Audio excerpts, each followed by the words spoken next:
এক কোটিপতি মহিলা তার গাড়িতে বসেছিলেন। তার ড্রাইভার গাড়ি থেকে বাইরে দাঁড়িয়ে ট্যাক্সিওয়ালাদের হাত দেখাচ্ছিলেন। তখনই হঠাৎ সেখানে একটি গাড়ি থামল, আর এরপর সেই কোটিপতি মহিলাটি নেমে সেই ট্যাক্সিতে উঠে পড়লেন। এরপর সে ট্যাক্সিটি চলতে শুরু করল, কিন্তু তখনই হঠাৎ ট্যাক্সি ড্রাইভারের নজর সেই কোটিপতি মহিলার উপর পড়ল। এদিকে সেই কোটিপতি মহিলাটির নজরও সেই ট্যাক্সি ড্রাইভারের উপর পড়ল। যখন দুজন দুজনকে দেখল, দেখার পর তারা অনেক পুরনো কথা ভাবতে শুরু করল, আর ভাবতে ভাবতে ধীরে ধীরে এই সফরটি শেষ হল এবং সেই কোটিপতি মহিলাটি বিমানবন্দরে পৌঁছে গেলেন। সেখানে যাওয়ার পর সেই কোটিপতি মহিলা গাড়ি থেকে নামলেন, আর নামার পর ড্রাইভারের কাছে গিয়ে তাকে বলতে লাগলেন যে, আমি আগামীকাল এখানেই তোমার সঙ্গে দেখা করব, আর কাল সন্ধ্যায় আমি তাড়াতাড়ি এখানে এসে যাব। এই বলে সেই মহিলা বিমানবন্দরে ভেতরে চলে গেলেন এবং ড্রাইভারটি সেখানেই দাঁড়িয়ে রইল। কে ছিল সে কোটিপতি মহিলাটি, আর কি কারণে সে তাকে দেখা করতে বলছিল? পুরো সত্যটা জানার জন্য ভিডিওটি শেষ পর্যন্ত অবশ্যই দেখুন। উত্তরপ্রদেশের লখনৌ শহরের ভেতরে একটি বিবাহিত দম্পতি বসবাস করত। স্বামীর নাম ছিল অমিত আর স্ত্রীর নাম ছিল নেহা। নেহা আর অমিতের বিয়ে প্রায় 2 বছর আগে হয়েছিল, আর সবকিছু ভালোভাবে চলছিল। অমিত ভালোই টাকা উপার্জন করত, আর কোনো রকম কোনো সমস্যা ছিল না। কিন্তু তখনই হঠাৎ যখন বিয়ের 2 বছর কাটল, তারপর অমিতের জীবন কিছুটা ব্যস্ত হতে লাগলো, আর এই ব্যস্ততার কারণে অমিত তার স্ত্রীর ওপর চিৎকার করতে শুরু করলো। এখন এখানে স্ত্রীটি অনেকবার তার স্বামীকে বোঝানোর চেষ্টা করলো। সে বলল যে, এমন করো না, এটা ঠিক নয়, আমরা দুজনে শান্তিতে আমাদের জীবন কাটিয়ে দেব, আর কোনো সমস্যা নেই। কিন্তু অমিত বারবার এই কথাগুলোকে একটু বেশি বাড়িয়ে দিত, আর যখন এই কথাগুলো একটু বেশি বেড়ে যেত, তখন নেহা অমিতকে বলতে লাগলো যে, অমিত, এভাবে কাজ চলবে না। দেখো, এই দুনিয়াতে আমাদের দুজন ছাড়া আর কেউ নেই, আর তুমিও যদি এমন করো তাহলে সময়টা কিভাবে কাটবে? এমন করা উচিত না। যদি পরিবারে কিছু বড়রা থাকতো তাহলে তারা আমাদের সামলে নিত, কিন্তু আমাদের পরিবারে কেউ নেই। আসলে এখানে অমিত আর নেহা দুজনেই পুরোপুরিভাবে অনাথ ছিল, আর অমিত নিজের জোরে এত বড় ব্যবসা দাঁড় করিয়েছিল যে সেই ব্যবসা করে তাদের দুজনের জীবন আরামে কাটছিল। তারা দুজনেই লাভ ম্যারেজ করেছিল, আর লাভ ম্যারেজের পর তারা একসাথে সময় কাটাচ্ছিল। কিন্তু যখন অমিত আর নেহার মধ্যে ঝগড়া হতে শুরু করল, তখন নেহা এমন বলে তাকে বোঝাতে শুরু করল। এখানে অমিতের একটাও কথা মাথায় ঢুকল না। আর এরপর একদিন সন্ধ্যায় যখন অমিত তার কোম্পানির কাজ থেকে ফিরল, তখন সে নেহার উপর অকারণে চিৎকার করতে লাগল, আর বলল যে, আমি আর তোমার সাথে থাকতে পারবো না, আর আমার তোমার সাথে থাকতেই হবে না। নেহা এই কথা শুনে একদম হতবাক হয়ে গেল, কারণ সে এমন কিছুই করেনি যার কারণে তার স্বামী অমিত তাকে এমন বলতে পারে যে তার সাথে থাকা উচিত না। এখানে নেহা জিজ্ঞাসা করতে লাগল যে, কি হয়েছে অমিত, তুমি কি কারণে এমন বলছো? তখন অমিত বলল যে, কিছুই হয়নি, শুধু আমার তোমার সাথে থাকতে হবে না, আর তোমাকে আমাকে তালাক দিতে হবে। এখানে নেহা তাকে অনেক বোঝানোর চেষ্টা করল, কিন্তু অমিত আরও বেশি গরম হতে লাগল, আর শেষ পর্যায়ে সে তার স্ত্রী নেহার উপর হাতও তুলে দিল। এর আগে অমিত নেহার উপর কখনো হাত তোলেনি, আর তারা তো খুব ভালোবাসার সাথে থাকত। কিন্তু গত 6 মাস ধরে না জানি এমন কি হচ্ছিল যার কারণে এই সব কিছু হচ্ছিল। যখন অমিত নেহার উপর হাত তুলল, তখন নেহাই অপমান সহ্য করতে পারল না, আর এরপর নেহা অমিতকে বলল যে, ঠিক আছে, যদি এমন কথা হয় তাহলে আমি তোমার বাড়ি ছেড়ে চলে যাচ্ছি। এখানে অমিত বলল যে, কোনো ব্যাপার না, তুমি নির্দ্বিধায় যেতে পারো, আর কোনো সমস্যা নেই। নেহা এখান থেকে সেই অনাথ আশ্রমে চলে গেল যেখানে সে এতদিন বড় হয়েছিল, আর সেখানেই থাকতে লাগল। এখানে অমিত এখন নেহাকে তালাক দেওয়ার মনস্থির করল, আর তার জন্য একটি তালাকের নোটিশ সেই অনাথ আশ্রমে পাঠিয়ে দিল যেখানে নেহা থাকছিল। যেই নেহা এই তালাকের নোটিশটি দেখল, সে পুরোপুরি অবাক আর হতাশ হয়ে গেল, কারণ সে এতদিন ভাবছিল যে তার স্বামী তাকে মানানোর জন্য আসবে, কিন্তু স্বামী তো মানা করতে পুরোপুরিভাবে অস্বীকার করে দিয়েছিল, উপরন্তু তালাকের নোটিশও পাঠিয়ে দিয়েছিল। এরপর নেহারও এই ব্যাপারে কিছুটা রাগ হল। তার চোখে জল ছিল, কিন্তু মনের ভেতরে একটা অদ্ভুত রাগও ছিল, যে রাগের কারণে নেহা তার স্বামীকে তালাক দেওয়ার সিদ্ধান্ত নিল। এখানে নেহা এখন তালাকের মামলা লড়তে শুরু করল, আর কিছুদিনের মধ্যেই তাদের দুজনের তালাকও চূড়ান্ত হয়ে গেল। তালাক হয়ে গিয়েছিল, আর খোরপোশ হিসেবে নেহা কিছু টাকাও পেয়েছিল। সেই টাকা নিয়ে নেহা তার অনাথ আশ্রমে থাকতে লাগল, আর এখানে অমিত তার বাড়িতে থাকতে লাগল। এখানে নেহা প্রথমে এই ব্যাপারে বেশ চিন্তিত ছিল যে তাদের দুজনের জীবন কত ভালো চলছিল। তারা দুজনে ভালোবেসে বিয়ে করেছিল, কিন্তু হঠাৎ তাদের সুখের ওপর না জানি কার নজর লেগে গেল। কিন্তু পরে যখন কিছুদিন কেটে গেল, তখন নেহা ভাবল যে এভাবে সময় কাটানো যাবে না। যদি জীবন বাঁচাতে হয় তবে নিজের পায়ে তো দাঁড়াতে হবেই। কারণ নেহার দ্বিতীয়বার বিয়ে করার একেবারেই মন ছিল না। সে একবার ভালোবেসেছিল, আর সেই ভালোবাসার ফলে যে বিয়েটা হয়েছিল সেটাকেই সে জীবনভর টিকিয়ে রাখতে চেয়েছিল, তার স্বামী সাথে থাকুক বা না থাকুক। তো এই কারণেই নেহা তার সেই টাকা দিয়ে একটি ছোটোখাটো ওয়ার্কশপ খুলল, যেখানে কসমেটিক্সের জিনিস তৈরি করা হতো। এখানে নেহা সেই জিনিসগুলো তৈরি করতে শুরু করল, আর তৈরি করার পর তার সেই জিনিসগুলো বিক্রিও হতে লাগল। ধীরে ধীরে নেহা তার এই ব্যবসায় পুরোপুরি পারদর্শী হয়ে গেল, আর এখানে তার কাছে ভালোই টাকা পয়সা আসতে লাগল। যেটা প্রথমে সে ছোটোখাটো ওয়ার্কশপ শুরু করেছিল, সেখান থেকে সে আরও অনেক ছোটোখাটো ওয়ার্কশপ বাড়িতে বাড়িতে মহিলাদের কাজ করার জন্য খুলে দিয়েছিল, আর সাথে কিছু বড় স্তরের ওয়ার্কশপও খুলে রেখেছিল। সমস্ত কাঁচামাল সেই ছোট ওয়ার্কশপগুলোতে চলে যেত, আর তারপর সেগুলো তৈরি হয়ে আবার তার কাছেই ফিরে আসত। আর এই বড় ওয়ার্কশপের ভেতরে সেগুলো লেবেলিং ইত্যাদি করা হতো, আর ব্র্যান্ডিং ইত্যাদি করা হতো। এখনো পর্যন্ত নেহার এই সব কিছু করতে 7 বছর কেটে গেছে, আর 7 বছরের মধ্যে তার কসমেটিক্সের যে ব্র্যান্ডটি সে লঞ্চ করেছিল সেটা ভালোভাবে আকাশ ছুঁতে লাগল, আর সে ভালোই টাকা পয়সা উপার্জন করতে লাগল।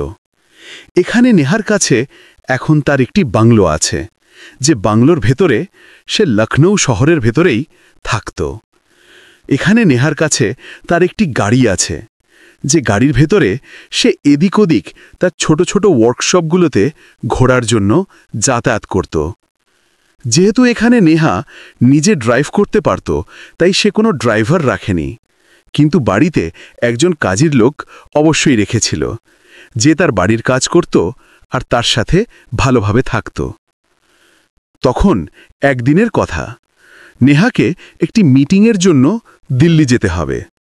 এখন এখানে নেহা দিল্লি যাওয়ার জন্য যখনই তার গাড়ি নিয়ে বাড়ি থেকে বেরোতে যাবে, তখনই তার মনে হলো যে যদি আমি আমার গাড়ি নিয়ে যাই, তাহলে গাড়িটা তো আমাকে বিমানবন্দরেই ছেড়ে দিতে হবে, আর সেখানে পার্কিংয়ে না জানি কিভাবে থাকবে। তো এই কারণে সে একটি ছেলেকে ফোন করল, যে কখনো কখনো তার ড্রাইভারি করে দিত, আর তার কিছু টাকা নেহা তাকে দিয়ে দিত। আর ছেলেটির নাম ছিল রাহুল। রাহুলকে সে ফোন করে বলল যে তাড়াতাড়ি বাড়িতে এসে যাও, আমার দিল্লি যেতে হবে, আর এটা খুবই জরুরি। তো এখানে রাহুল দৌড়ে সেখানে এসে গেল, আর সেখানে আসার পর তাকে গাড়িতে বসিয়ে এখান থেকে বিমানবন্দরের দিকে নিয়ে যেতে লাগল। কিন্তু রাস্তায় তখনই একটি চৌরাস্তা এলো, আর সেখানে পর্যন্ত নেহার মাথায় অনেক কথা চলছিল। সে ভাবছিল যে আমি দিল্লিতে প্রথমবার যাচ্ছি, তো কেন না দিল্লিতে 2-3 দিন এদিক ওদিক ঘুরে আসি, আর সেখানকার সেই বিখ্যাত জিনিসগুলো দেখি, যে জিনিসগুলো সে প্রায়শই ভিডিওতে দেখেছিল। তো এখানে নেহা চৌরাস্তায় তার গাড়িটি থামালো, আর বলতে লাগলো যে এমন করি, তুমি এমন করো, এখান থেকেই আমাকে কোনো ট্যাক্সিতে বসিয়ে দাও, আর গাড়িটা তোমার সাথে তোমার বাড়িতে নিয়ে যেও, কারণ আমি দিল্লিতে 2-3 দিন কাটানোর পর ফিরব। যখন আমি তোমার কাছে ফোন করব, তখন গাড়িটাকে ওখান থেকে এখানে নিয়ে এসো, কারণ যে গ্রামে সেই ছেলেটি থাকত সেটা তার বাড়ি থেকে বিমানবন্দরের বেশি কাছে পড়ত। আর এই কারণেই নেহা এমন বলল। তো এখানে সেই ছেলেটি রাহুল বলল যে ঠিক আছে ম্যাডাম, যদি এমন কথা হয় তাহলে আপনি এখানেই কিছুক্ষণ গাড়িতে বসুন, আর আমি আপনার জন্য কোনো ট্যাক্সি ডেকে দিচ্ছি। চৌরাস্তার গাড়ির ভেতরে নেহা বসেছিল, আর এখানে ড্রাইভার ট্যাক্সিওয়ালাদের হাত দেখাতে শুরু করল। তখনই সেখানে একটি ট্যাক্সি এসে থামল, আর এরপর যখন ড্রাইভার তার সাথে কথা বলে নিল, আর কথা বলার পর তাকে বিমানবন্দর পর্যন্তের টাকাও দিয়ে দিল, তখন এখানে সে নেহাকে ডাকল, আর এরপর নেহাকে নিরাপদে সেই ট্যাক্সিতে বসিয়ে সেখান থেকে গাড়ি নিয়ে চলে গেল। এদিকে এখানে নেহা যেই ট্যাক্সিতে বসল, তারপর সেই ট্যাক্সিটাও চলতে শুরু করল। কিন্তু ট্যাক্সিটা যেই একটু এগোলো, তারপর ড্রাইভার বারবার নেহাকে কাঁচের মধ্য দিয়ে গেছিল, আর যখন নেহাও তাকে কাঁচের মধ্য দিয়ে দেখতে দেখল, তখন দুজনে দুজনকে দেখতে পেল, আর দেখার পর দুজনেই অনেক পুরনো কথায় হারিয়ে গেল। এখন এখান থেকে বিমানবন্দর বেশি দূরে ছিল না, আর এই দুজনের দিকে তাকিয়ে অনেক কিছু ভাবছিল। আর সেই সময়ই এখানে বিমানবন্দর এসে গেল। এরপর এই ড্রাইভারটি একদম সেখানে গাড়ি থামিয়ে দিল, আর এখানে নেহা সেখানেই এসে গাড়ি থেকে নামল, আর নামার পর ড্রাইভারের জানালার কাছে এলো। সে বলল যে কাল সন্ধ্যায় এই জায়গাতেই আমার সাথে দেখা করবে, আর সন্ধ্যার ফ্লাইটে আমি এখানেই আসব। আমার তোমার সাথে কিছু জরুরি কথা বলার আছে। এখন এই কথা শুনে ড্রাইভারটি কিছুক্ষণ ভাবল আর বলল যে ঠিক আছে। এখানে নেহা তো প্লেনে চেপে দিল্লির জন্য চলে গেল, আর ড্রাইভারটি সেখান থেকে ফিরে আসতে লাগল। ফিরে আসার পথে সে নেহার সম্পর্কে অনেক কথা ভাবতে লাগল, কারণ এই ড্রাইভার আর কেউ নয়, নেহার তালাকপ্রাপ্ত স্বামী ছিল, যে আজ থেকে 7 বছর আগে নেহাকে তালাক দিয়েছিল, যার নাম ছিল অমিত। অমিত রাস্তায় নেহাকে দেখে তার মনে অনেক কথা নিয়ে এসেছিল, আর যতক্ষণ না নেহা সেই ট্যাক্সি থেকে নামল ততক্ষণ তার চোখে জলও এসে গিয়েছিল। নেহা তার এই আচরণ দেখে নিল, আর দেখার পর বুঝে গেল যে সে তার ভুল নিয়ে পুরোপুরি লজ্জিত, আর অনেক কিছু সমস্যা তার মাথায় চলছে। কারণ এখানে নেহার স্বামী অমিত তো ট্যাক্সি কখনই চালাতো না, কারণ তার কাছে এত ভালো ব্যবসা ছিল। তো নেহার মাথায় অনেক প্রশ্নও চলছিল, কিন্তু যে মিটিং নেওয়ার জন্য সে যাচ্ছিল সেটা খুবই গুরুত্বপূর্ণ ছিল, আর এই কারণেই সে কাল সন্ধ্যায় আসার জন্য বলেছিল। কারণ হয়তো সে তার সেই সব ঘোরার জুঞ্জ বাতিল করে দিয়েছিল, আর ভেবেছিল যে এখানে অমিতের সাথে দেখা করাটা খুবই জরুরি। অমিত এইসব কথা ভাবছিল যে যখন তারা একসাথে থাকত তখন কত ভালো ছিল আর কিভাবে তাদের জীবন কাটছিল। এদিকে নেহা যেই সেখানে ফ্লাইট থেকে নামল আর ফ্লাইটে বসা ছিল, সেই সময় সে তার স্বামী অমিতের সম্পর্কে অনেক কথা ভাবছিল। আর এই কথাগুলো ভেবে ভেবে সে বেশ চিন্তিত হচ্ছিল যে কি কারণ যে তার স্বামী, যার কাছে প্রচুর টাকা পয়সা ছিল, এখন সে ট্যাক্সি চালাতে বাধ্য হয়েছে। এই ব্যাপারে নিশ্চয়ই কিছু গোলমাল আছে। কিন্তু সে আগেই ব্যাপারে বলে দিয়েছিল যে কাল আমরা এই জায়গাতেই দেখা করব, আর তুমি আমার সাথে এখানেই দেখা করো, আর সে এই কথায় সম্মতিও দিয়েছে। তো এখান থেকে নেহা তার মিটিংয়ের জন্য গেল তো বটে, কিন্তু তার পুরো মন তার স্বামী অমিতের অবস্থার উপরই আটকে রইল। আর যেই তার মিটিং শেষ হলো, পরের দিন সন্ধ্যায় সে সরাসরি ফ্লাইট ধরে এখানে লখনৌতে এসে গেল। আর বিমানবন্দরে বাইরে বেরোতেই এদিক ওদিক দেখতে লাগলো যে অমিতের ট্যাক্সি যেন তার চোখে পড়ে যায়। আর তারপর সে তার সাথে কথা বলতে পারে আর তার সব প্রশ্নের উত্তর জানতে পারে যে এমন কি হয়েছে তার, যে সে এইভাবে তার জীবন কাটাচ্ছে। সেখানেই অমিত দাঁড়িয়েছিল। অমিত অন্যদিকে মুখ করে সিগারেট খাচ্ছিল। আর এরপর যখন অমিত পিছনে ঘুরে দেখল, তখন নেহা তার দিকে এগিয়ে আসতে তাকে দেখতে পেল। আর এরপর এখানে অমিত সেই সিগারেটটি নিচে ফেলে দিল, আর পা দিয়ে নিভিয়ে এমন আচরণ করতে লাগল যেন সে তো সিগারেটই খায়নি। এখন এই ব্যাপারটা দেখে এখানে নেহার মাথায় একটি পুরনো কথা মনে পড়তে লাগল। আসলে এখানে অমিত আগে সিগারেট খেত না।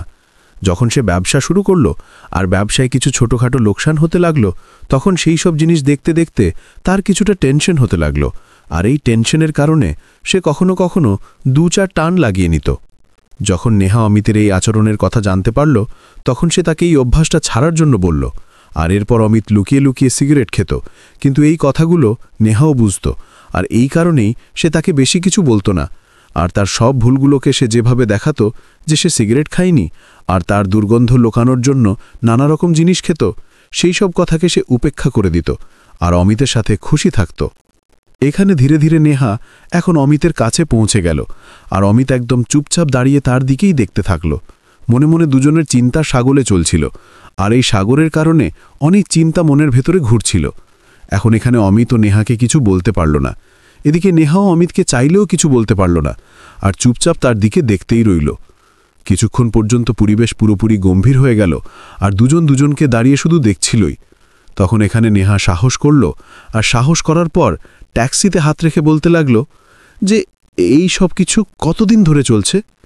তো এখানে অমিত কিছুক্ষণ নেহার দিকে দেখল, আর দেখার পর বলল যে গত 2 বছর ধরে আমি আমার সময় কাটানোর জন্য অনবরত ট্যাক্সি চালাচ্ছি, আর আমার জীবন এইভাবে কাটাচ্ছে।